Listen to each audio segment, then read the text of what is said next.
Hi folks, I was watching this movie and suddenly a question popped. How a movie like SALAAM Bombay was released in 1988?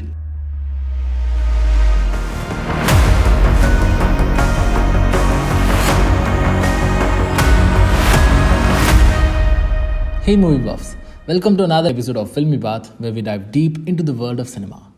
Today we're going to talk about a true gem from the late 80s that managed to stand out in an era dominated by larger than life heroes and melodramatic plots. SALAAM Bombay. SALAAM Bombay was released back in 1988 and it was quite unique a film for its time. You see, during the mid 90s in Bollywood, most movies were all about showcasing larger than life heroes, over the top action sequences, and dance numbers that made your heart skip a beat.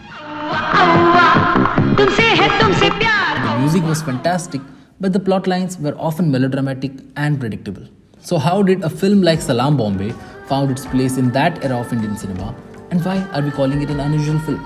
First in our list must come the story and the script. According to some articles, director of the film, Meera Nair didn't come to Mumbai with a ready script for the film. Instead, she and her group of filmmakers hung out with slum children at their favorite spots like train stations, public areas, the red light district, and popular markets. They had meetings, listened to their stories, and based on that, they drafted the final screenplay for SALAAM Bombay. This approach made us realize that Meera didn't just want to show the poverty in India, but she wanted to share the stories of the people living there. She kept it real by using the local language dialogues, mix of slang prevalent among the street children in Mumbai. This linguistic aspect added further authenticity and helped create a distinct atmosphere for the film. वो mechanic था, एक दिन ग्राहक का scooter लेकर मैंने जला दिया। माँ बोली स्कूटर में नहीं रखने का।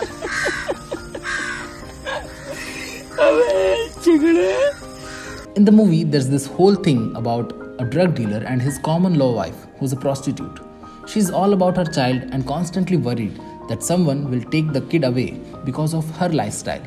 Meera handles her character so well that we really feel for her when her child is in danger. And it's like the movie saying that even with all the tough stuff that comes with the street life, it's still better than what happens once the law gets involved.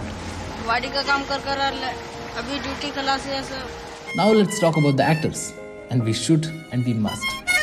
क्या साला आजकल कच्चे का डब्बे में भी चौकीदारी चालू माल मिलता ही नहीं है. Instead of hiring professional actors, the filmmakers decided to round up a bunch of street kids.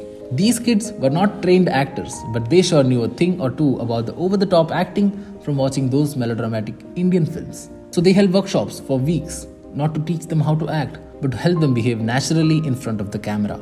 And guess what? Out of those workshops, they found their star, a street kid named Shafiq Sayed, who was just 11 years old at that time. He landed the role of Chai Pao and boy did he nail it. But it wasn't just Shafiq who shone in the film. The rest of the cast was also brilliantly chosen. They mixed in some trained actors like Nana Patekar and Raghuveer Yadav with the street kids. And hey, let's not forget the cameo by young Irfan Khan. That guy had this mysterious hooded eyes and delivered his lines so naturally. It was like he wasn't even acting. Seriously, you could not take your eyes off these actors. They knew what they were doing and they did it with their whole hearts. Their authenticity, their emotional depth, and the way they brought the harsh realities of the street children to life on screen.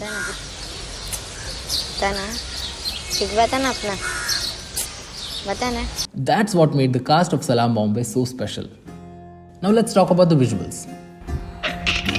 मगर इस पिस्तौल में असली गोलियां हैं.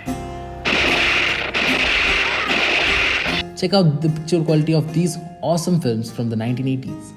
Now don't get me wrong here, these films were iconic, but the picture quality is pretty much as same as the films from 1970s and 60s.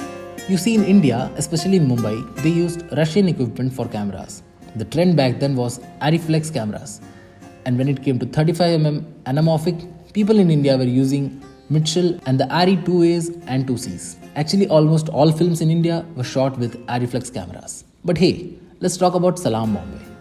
You'll be blown away by how different and delightful its visuals are. Guess what?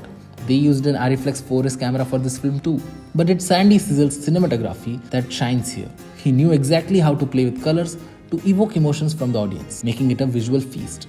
And the orangish light in the background of a dark black night, or those surreal scenes where everything looks dreamy in the midst of gloomy rain. It's truly immersive and impressive, right? And that was Salaam Bombay all about. Salaam Bombay remains a testament to the power of creativity and talent coming together to create a film that is still relevant and impactful even after 35 years. It broke the mold of traditional Bollywood cinema and told a compelling story with authenticity, exceptional performances, and visually stunning moments. If you have not watched this film, do consider watching this film on Amazon Prime Video. Also hit that like button if you enjoyed today's Filmy Baths episode and comment down your favorite part from the video.